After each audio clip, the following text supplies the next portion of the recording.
سب ٹھاٹ پڑا رہ جائے گا جب لاد چلے گا بنجارا۔ میرے پیارے ساتھیوں، موت کا فرشتہ کبھی بھی ہمارے پاس آ سکتا ہے۔ نماز سے دور میرے ساتھیوں، نماز کی پابندی شروع کر دو اس کے پہلے کہ موت کا فرشتہ آپ کے پاس آ جائے۔ او حرام کام میں ڈوبے میرے بھائیوں، حرام طریقے چھوڑ دو، اللہ کے دین کی طرف آ جاؤ اس کے پہلے کہ موت کا فرشتہ آپ کے پاس آ جائے۔ اللہ نے فرمایا حتی اذا جاء احدهم الموت قال رب ارجعون۔ یا ایھا الذین آمنوا اتقوا اللہ وقولوا قولا سدیدا يصلح لكم أعمالكم ويغفر لكم ذنوبكم ومن يطع الله ورسوله فقد فاز فوزا عظيما۔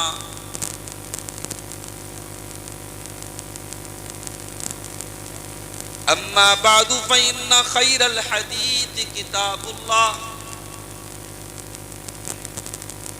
وخير الهدي هدي محمد صلى الله عليه وسلم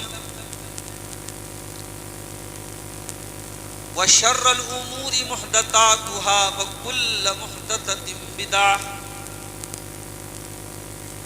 وكل بدعة ضلالة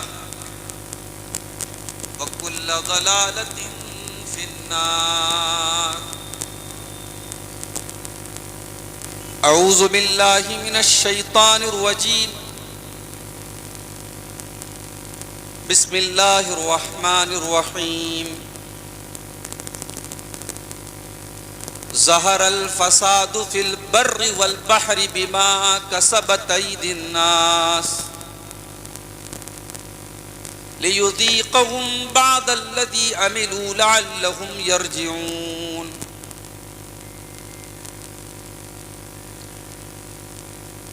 صدر محترم، اسٹیج کے اوپر موجود محترم علماء کرام، بزرگوں اور دوستوں، نوجوان ساتھیوں، پردہ نشین ماں اور بہنوں، پیارے بچوں، رات کے تقریباً 2 بج رہے ہیں۔ کافی لمبے ٹائم سے آپ حضرات بیٹھ کر کے تقریر سن رہے ہیں۔ پورے ہندوستان میں صرف اور صرف سیمانچل کا علاقہ ایسا علاقہ ہے جہاں عشاء بعد نہیں بلکہ مغرب بعد پروگرام شروع ہوتا ہے اور فجر تک چلتا ہے، اور لوگ بیٹھے رہتے ہیں، لوگ سنتے ہیں، اور یہی نہیں، جب تک پروگرام نہ ہو، جلسہ نہ ہو، لوگ چندہ نہیں دیتے مدرسوں۔ اب مدرسے والوں کی اپنی مجبوری ہے کہ ان کو اگر چندہ کرنا ہے تو جلسہ کرنا ہو، اور پھر جب یہ جلسہ ہوتا ہے اب پبلک کی یہ ڈیمانڈ ہوتی ہے کہ صاحب جس کو ہم چاہتے ہیں آپ اس کو بلائیے۔ اس بار سیمانچل کے جلسوں میں کئی جگہ جلسوں میں میں نے دیکھا ہمارے اتر پردیش سے شاعروں کو بلایا جا رہا ہے۔ ابھی کل ایک پروگرام میں تھا میں، وہاں عدنان پرتاپ گڑھی ایک بچہ ہے، اس کو بلایا گیا تھا۔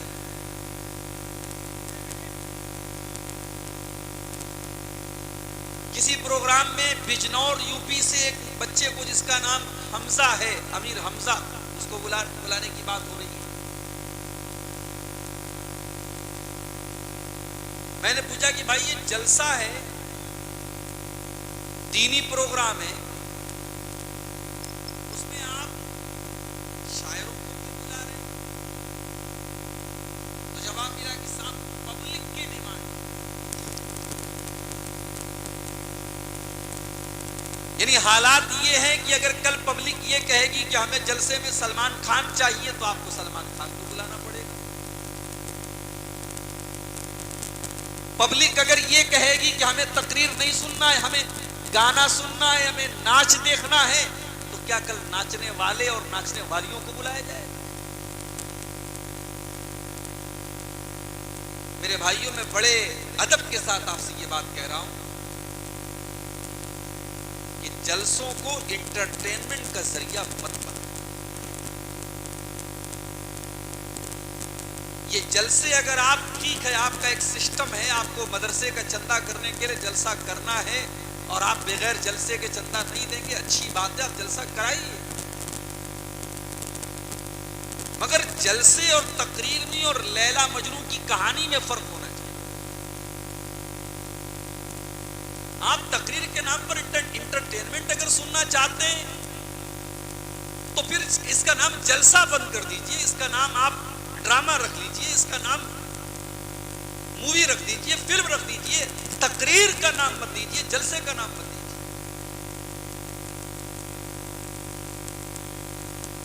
اللہ کے پیارے نبی جب تقریریں کیا کرتے تھے,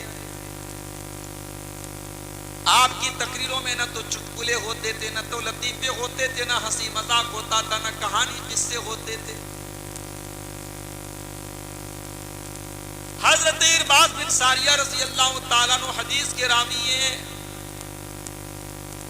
کہتے ہیں کہ اللہ کے نبی نے خطبہ دیا, تقریر کیا, آپ نے لیکچر دیا. آپ کی بنگلہ زبان میں کہہ دوں وقتب بھی دیا, کتھا بولی آپ نے. کیسا خطبہ آپ نے دیا؟ فرمایا فَوَعَزَنَا مَوْعِظَةً بَلِيغًا. آپ نے ایسا خطبہ دیا, ایسی تقریر کی جو دل کو چھو جانے والی تھی. وَجِلَتْ مِنْهَا الْقُلُوبُ. اس تقریر کو سن کر کے ہمارے دل کانپ گئے. وَزَرَفَتْ مِنَ الْعُيُونِ. ہماری آنکھوں سے آنسو بہنے لگے. ہم نے کہا اللہ کے نبی, آج آپ کی تقریر سن کر کے ہم کو ایسا لگ رہا ہے کہ آج آپ کی الوداعی تقریر ہے, آج آپ کی آخری تقریر ہے, آج آپ کی یہ انتم اور آخری تقریر ہے. اے اللہ کے نبی, آج اس موقع پر آپ ہم کو کچھ نصیحتیں کر دیجئے, کچھ سمجھا دیجئے, کچھ باتیں بتا دیجئے. اللہ کے پیارے نبی نے فرمایا, او لوگو, اوصیکم بتقوی اللہ والسمع والطاعۃ. میں تم کو سب سے پہلے اس بات کی وصیت کر رہا ہوں کہ تم اللہ سے ڈرتے رہنا, تم اللہ سے ڈرتے رہنا اور اپنے امیر کی تم اطاعت کرنا.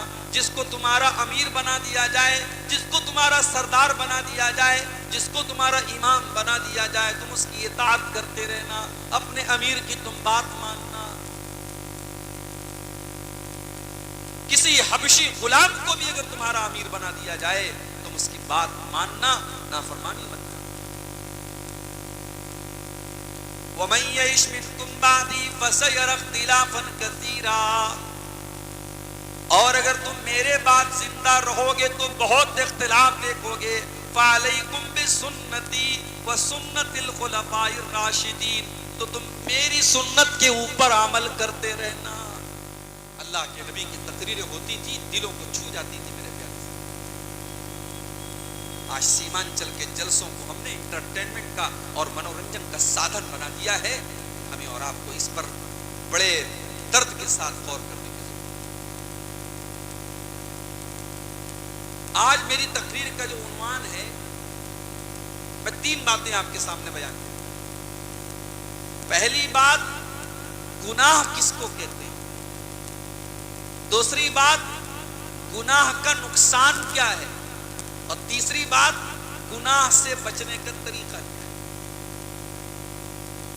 بھئی ہم اور آپ انسان ہیں, ہم منشیہ ہیں, آدم کی اولاد ہیں, ہم معصوم نہیں ہیں. ہم سے گناہ ہوتا ہے, ہم سے غلطی ہوتی ہے. اللہ نے انسان کو ایسا نہیں بنایا کہ انسان سے غلطی نہ ہوتی. ہاں, فرشتے ایسے ہیں کہ فرشتوں سے غلطی نہیں. اللہ نے قرآن کریم کے 28ویں پارے میں فرمایا یا ایھا الذین آمنوا قوا انفسکم واہلیکم نارا، اے ایمان والو تم اپنے آپ کو اور اپنے گھر والوں کو جہنم کی آگ سے بچاؤ۔ وقودھا الناس والحجارہ، جہنم کی آگ کا ایندھن انسان اور پتھر ہوں گے، وہ پیٹرول سے نہیں جلے گی، وہ مٹی کے تیل سے نہیں جلے گی، وہ کوئلے سے نہیں جلے گی، وہ لکڑی سے نہیں جلے گی۔ وقودھا الناس والحجارہ، وہ انسانوں سے جلے گی، وہ پتھروں سے جلے گی۔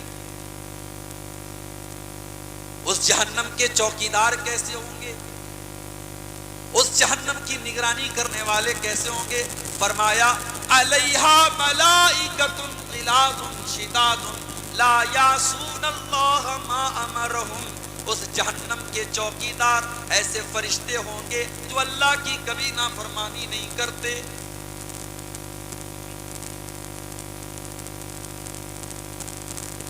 فرشتے اللہ کی نافرمانی، فرشتے گناہ نہیں کرتے۔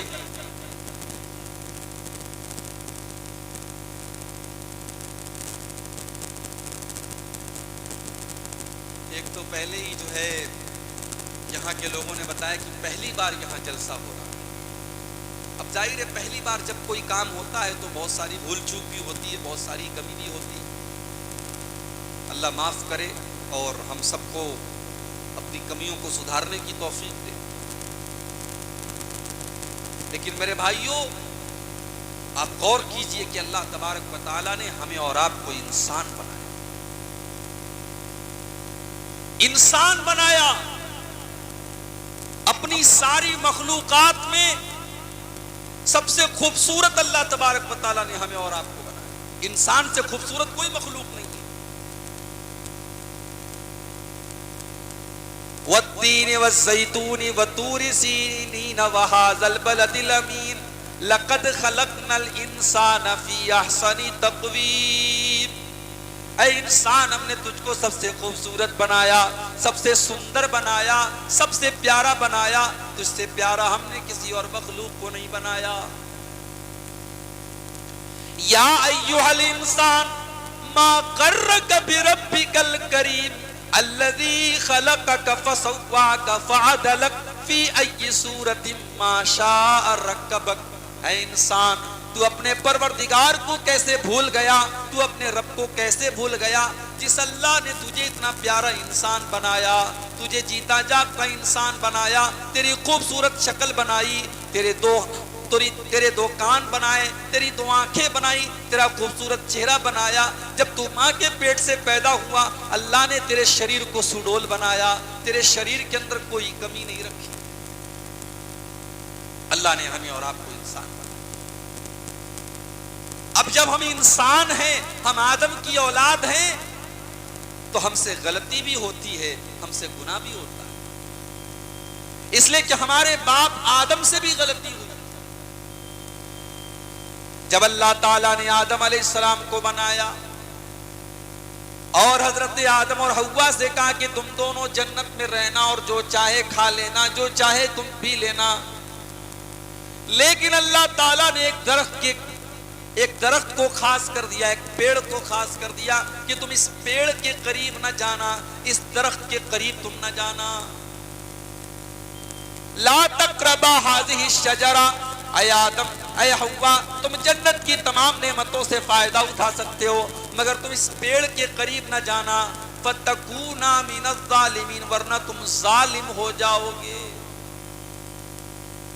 اب شیطان ہمارے باپ آدم کے پاس اور ہماری ماں حوا کے پاس اس نے کہا کہ اے آدم اے حوا تمہیں پتا ہے کہ اللہ تعالیٰ نے اس پیڑ کے قریب جانے سے تم کو کیوں منع کیا ہے، اس پیڑ کو کھانے سے کیوں منع کیا ہے؟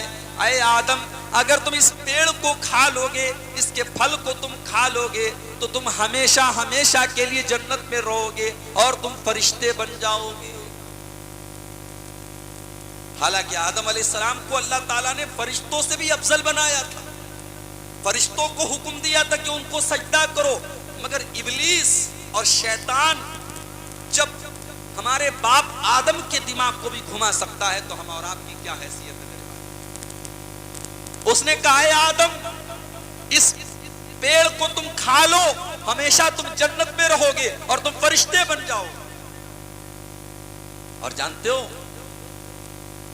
ابلیس نے اللہ کی قسم کھا کر کے کہا ہے آدم میں اللہ کی قسم کھا کر کے کہتا ہوں میں تمہارا بھلا چاہتا ہوں, میں تمہارا دوست ہوں, میں تمہارا ساتھی ہوں, میں تو تمہاری بھلائی چاہتا ہوں.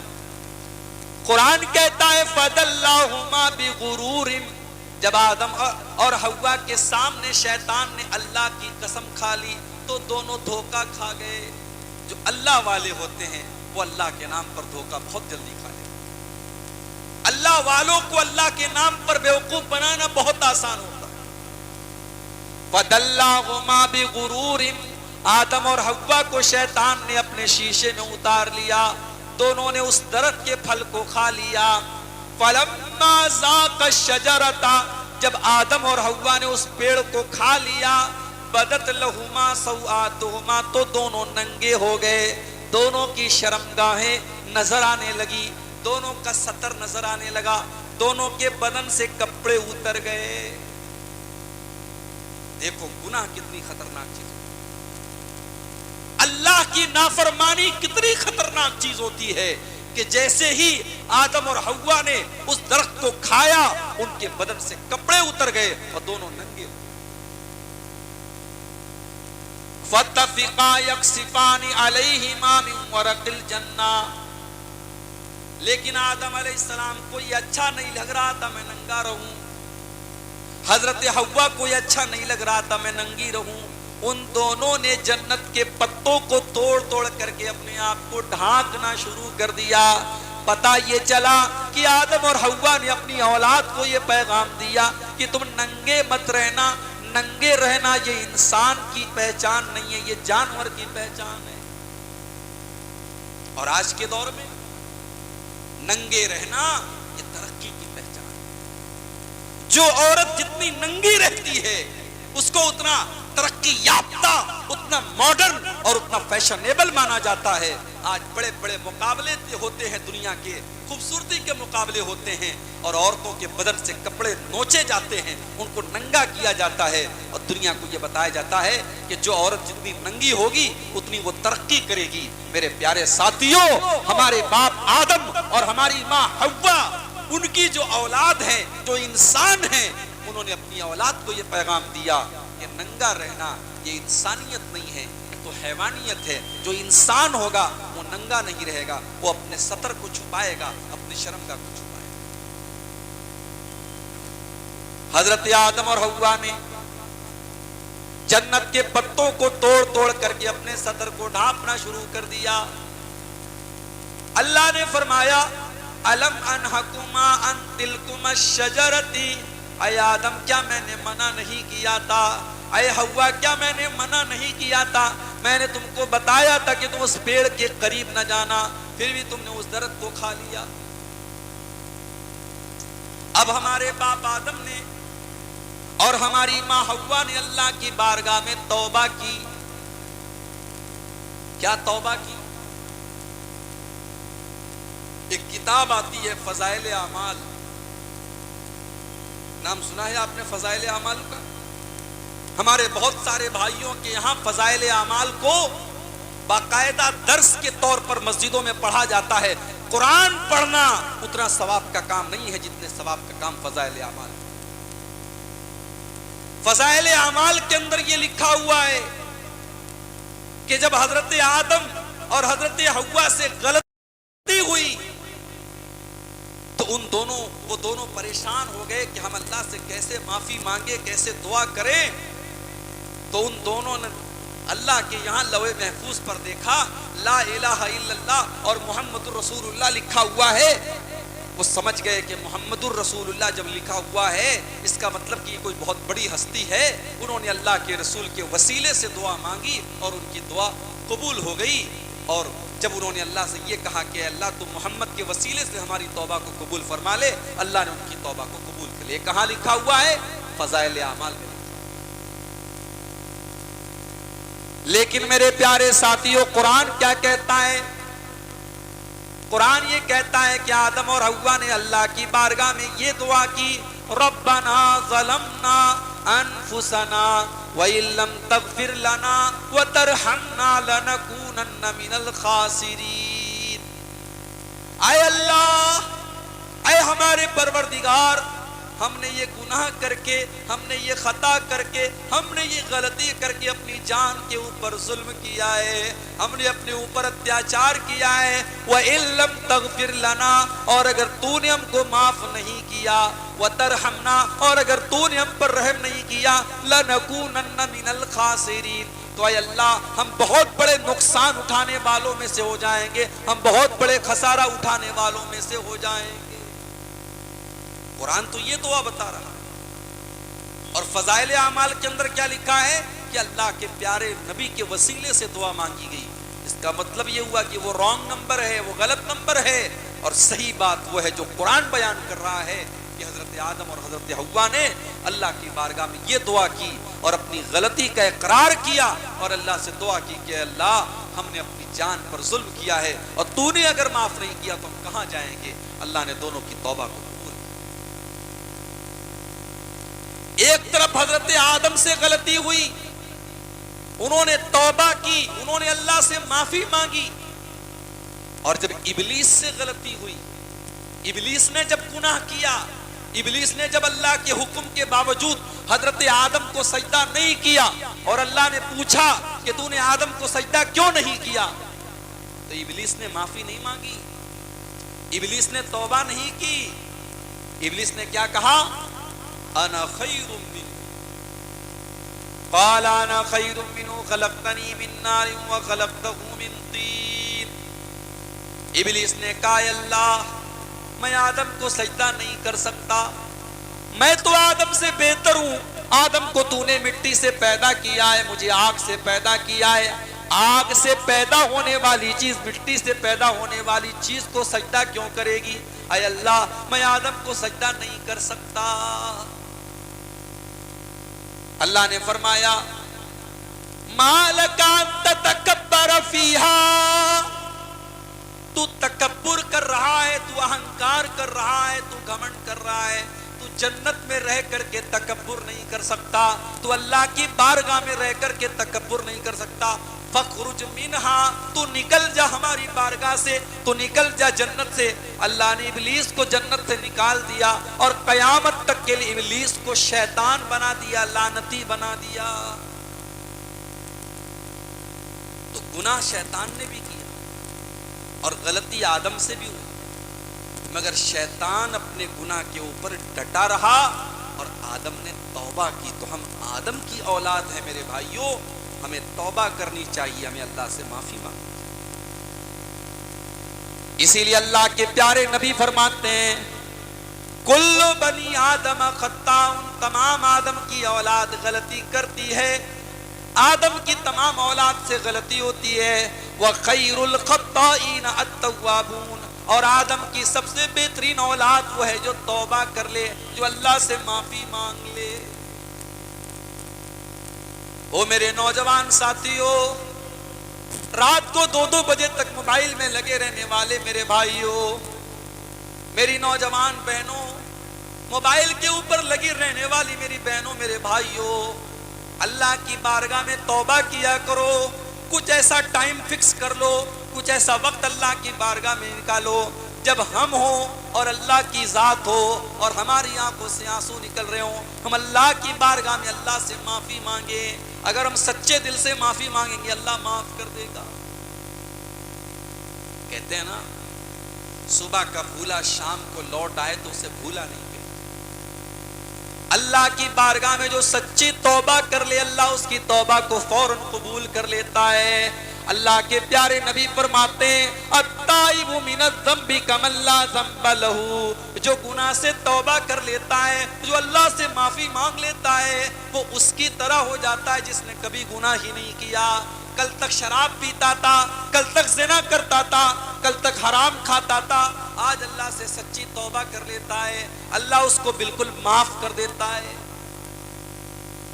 جیسے ہمارے کپڑے پہ کوئی داغ لگا ہو، اب اس کو ڈٹرجنٹ لگا کے واشنگ مشین میں ہم رگڑ رگڑ کے دھو دیں تب بھی داغ کا کچھ نہ کچھ اثر تو باقی رہ جاتا ہے، مگر جو سچے دل سے توبہ کر لیتا ہے، اللہ کے پیارے نبی کہتے ہیں کہ اس داغ کا کوئی اثر بھی اس کے اوپر باقی نہیں رہتا ہے، اللہ تبارک و تعالیٰ اس کو بالکل بے داغ کر۔ تو سچی توبہ کرو اللہ کی بات۔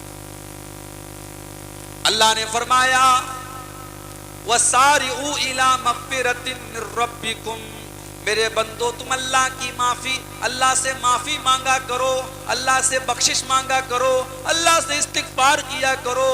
وَجَنَّةٍ عَرْضُهَا السَّمَاوَاتُ وَالْأَرْضُ، اور میرے بندو تم جنت کے لیے دوڑ دھوپ کیا کرو، تم جنت کے لیے محنت کیا کرو۔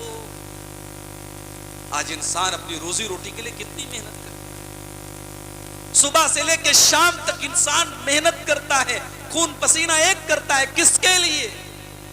دنیا کے لیے، دنیا کی دولت کے لیے، دنیا کے گھر مکان کے لیے، بزنس کے لیے، کاروبار کے لیے۔ اللہ تعالیٰ کہہ رہا ہے وَجَنَّةٍ عَرْضُهَا السَّمَاوَاتُ وَالْأَرْضُ، میرے بندو تم دوڑ دھوپ کیا کرو جنت کے لیے، تم کمپٹیشن کیا کرو جنت کے لیے۔ جو جنت کائنات سے بہتر ہے، جو زمین و آسمان سے لمبی چوڑی ہے، جو زمین و آسمان سے بہتر ہے۔ آج دنیا کی عورتیں جنت کی عورتوں کے سامنے کوڑا ہے، کوڑا۔ دنیا کے پھل فروٹ جنت کے پھل فروٹ کے آگے کوڑا ہے میرے بھائی۔ دنیا کی تمام نعمتیں مل کر کے جنت کی کسی ایک نعمت کے برابر نہیں ہو سکتی ہیں۔ جنت کی نعمت کا تو یہ حال ہوگا، اللہ کے پیارے نبی فرماتے ہیں، صحیح مسلم کی روایت ہے کہ وہ انسان جو ساری زندگی مصیبت میں تھا، پریشانی میں تھا، بیماری میں تھا، اس انسان کو کل قیامت کے دن اللہ تعالیٰ تھوڑی دیر کے لیے جنت میں ڈالے گا، تھوڑی دیر کے لیے اللہ تعالیٰ جنت میں ڈالے گا، اور جنت سے نکالنے کے بعد اللہ پوچھے گا اے میرے بندے حل رأیت شرًا قط، کیا تو نے کبھی اپنی زندگی میں کوئی مصیبت دیکھی ہے، کوئی پریشانی دیکھی ہے، کوئی دکھ دیکھا ہے، کوئی تکلیف دیکھی ہے؟ وہ بندہ جو ساری زندگی پریشانیوں میں تھا، مصیبتوں میں تھا، بیماریوں میں تھا، تکلیفوں میں تھا، وہ بندہ کہے گا ما رأیت شرًا قط، اے اللہ میں نے اپنی زندگی میں کبھی کوئی دکھ نہیں دیکھا، کبھی کوئی پریشانی نہیں دیکھی۔ پچھلے سال میرا پروگرام تھا ہمارے یو پی کے اندر، ایک جگہ پڑتے الہ آباد، الہ آباد ایک جگہ ہے یو پی کے اندر، اس کا نام اب بدل کر کے پریاگ راج رکھ دیا گیا ہے۔ وہاں پر ایک نوجوان لڑکا، اس کا نام تھا محمد محسن، ڈاکٹر تھا وہ لڑکا میرے پاس مجھ سے ملنے کے لیے آیا، خوبصورت نوجوان لڑکا تھا، فیس بک کے اوپر اس کی آئی ڈی بھی ہے۔ مجھ سے دعا سلام ہوئی، حال چال ہوئی، باتیں ہوئی، اس نے میرا موبائل نمبر بھی لیا، اور آج میں فیس بک کھول کر کے کیا دیکھ رہا ہوں کہ 3-4 دن سے وہ لڑکا بیمار تھا، اس کو ڈینگو ہوا تھا، اور کل اس کا انتقال۔ نوجوان لڑکا 20 سے 25 سال کی عمر ہے میرے بھائیوں، دیندار ہے، با اخلاق ہے، ملنسار ہے، ایک بیماری آتی ہے اور ایک جھٹکے میں اس کو لے کے چل جاتی ہے۔ سب ٹھاٹ پڑا رہ جائے گا جب لاد چلے گا بنجارا۔ میرے پیارے ساتھیوں، موت کا فرشتہ کبھی بھی ہمارے پاس آ سکتا ہے، وہ یہ پوچھ کر کے نہیں آئے گا کہ عبدالغفار صاحب آپ کے گھر والوں کو آپ کی ضرورت ہے، آپ کے بچوں کو آپ کی ضرورت ہے، آپ کی بیوی کو آپ کی ضرورت ہے۔ وہ یہ بھی نہیں پوچھنے آئے گا کہ ابھی آپ کو تو دنیا کے لیے بہت کچھ کرنا ہے، ابھی آپ کی عمر ہی کیا ہے، موت تو اپنے ٹائم پر آ جائے گی، اور جب موت آئے گی تو پھر ہم کو نیکی کرنے کا موقع نہیں ملے گا، پھر توبہ کرنے کا موقع نہیں ملے گا، پھر سدھرنے کا موقع نہیں ملے گا۔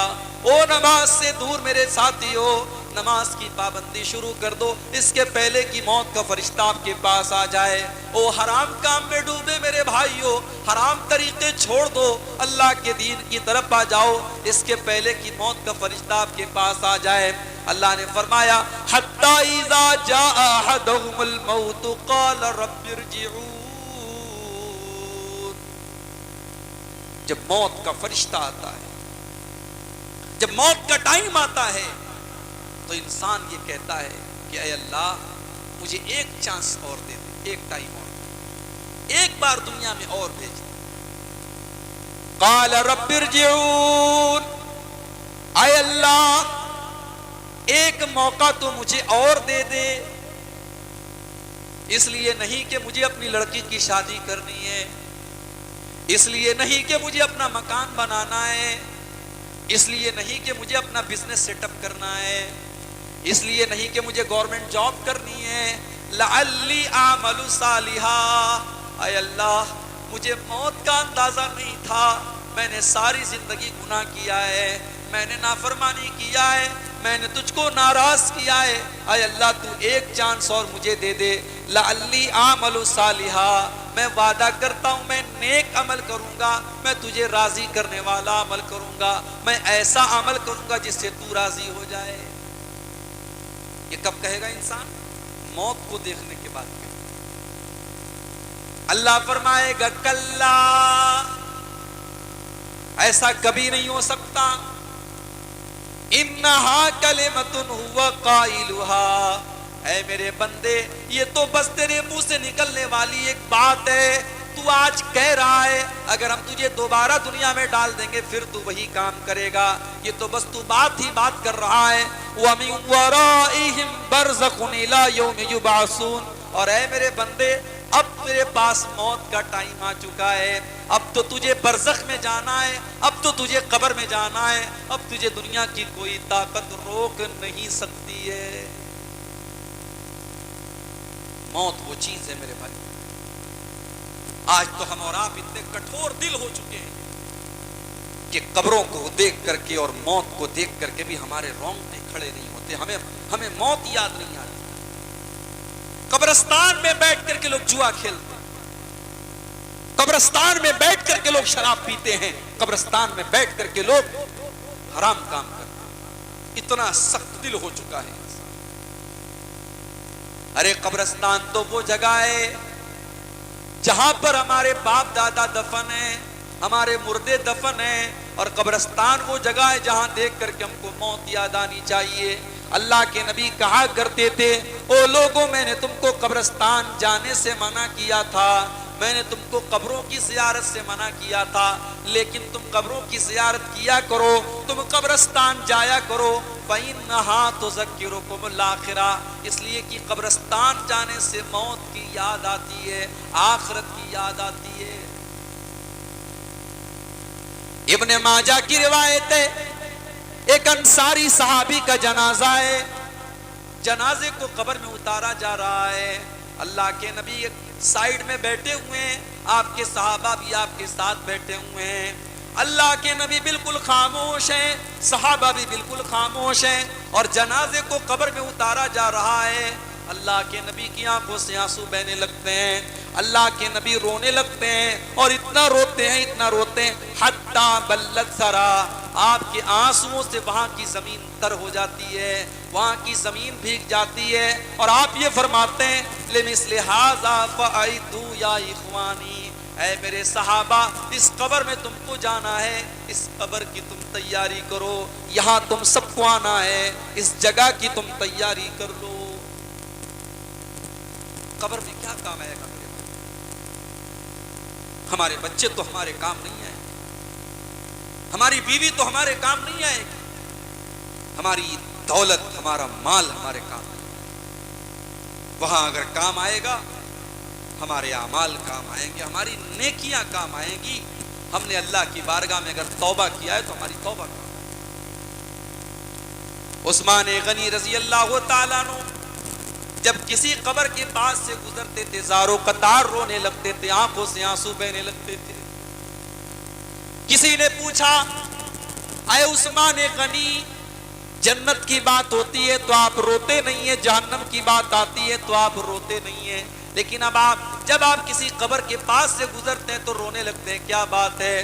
عثمان غنی کہتے ہیں او لوگو میں نے اپنے پیارے نبی کو یہ فرماتے ہوئے سنا ہے ان القبر اول منزل من منازل الاخرہ، بے شک یہ قبر آخرت کی پہلی منزل ہے، جس نے اس منزل کو پار کر لیا اس کے لیے آگے کی منزلیں آسان ہے۔ میرے پیارے ساتھیوں، آج بڑے بڑے علماء دنیا سے جا رہے ہیں، جو اللہ کے نیک بندے ہیں جن کی دنیا کو ضرورت ہے آج وہ دنیا سے جا رہے ہیں۔ آپ کے بہار کی سرزمین کے مدھوبنی کے رہنے والے علامہ عزیر شمس رحمت اللہ علیہ، جو آپ کے اسی بہار کے سپوت تھے، ہمارے بنارس سے جامعہ سلفیہ سے انہوں نے تعلیم حاصل کی اور پوری زندگی مکہ مکرمہ میں رہے اور وہیں دین کی خدمت کرتے رہے، بہت بڑی بڑی کتابیں لکھی، آج وہ بھی اللہ کو پیارے ہو گئے۔ آج بڑے بڑے علماء دنیا سے جا رہے ہیں۔ میرے پیارے ساتھیوں، وہ لوگ تو اللہ کے نیک بندے تھے، ہمارا اور آپ کا کیا حال ہوگا؟ ہماری اور آپ کی زندگی تو گناہوں میں گزر رہی ہے، اللہ کی نافرمانیوں میں گزر رہی ہے، غلط کاموں میں گزر رہی ہے۔ میرے پیارے ساتھیوں، اس سے پہلے کہ موت کا فرشتہ ہمارے پاس آئے، ہم موت کے بعد کی تیاری کر لیں۔ اللہ کے نبی سے پوچھا گیا، اے اللہ کے نبی، سب سے افضل مومن کون ہے؟ افضل کا مطلب سرووتم، سروشریشٹھ، سب سے اچھا۔ اللہ کے پیارے نبی سے پوچھا گیا کہ سب سے بہترین مسلمان کون ہے؟ آپ نے فرمایا احسنکم خلقا، جس کا اخلاق سب سے اچھا ہو، جس کا ویوہار سب سے اچھا ہو، جس کی بات چیت سب سے اچھی ہو، جو سب سے اچھے طریقے سے ملتا جلتا ہو، جس کا بیہیویئر سب سے اچھا ہو۔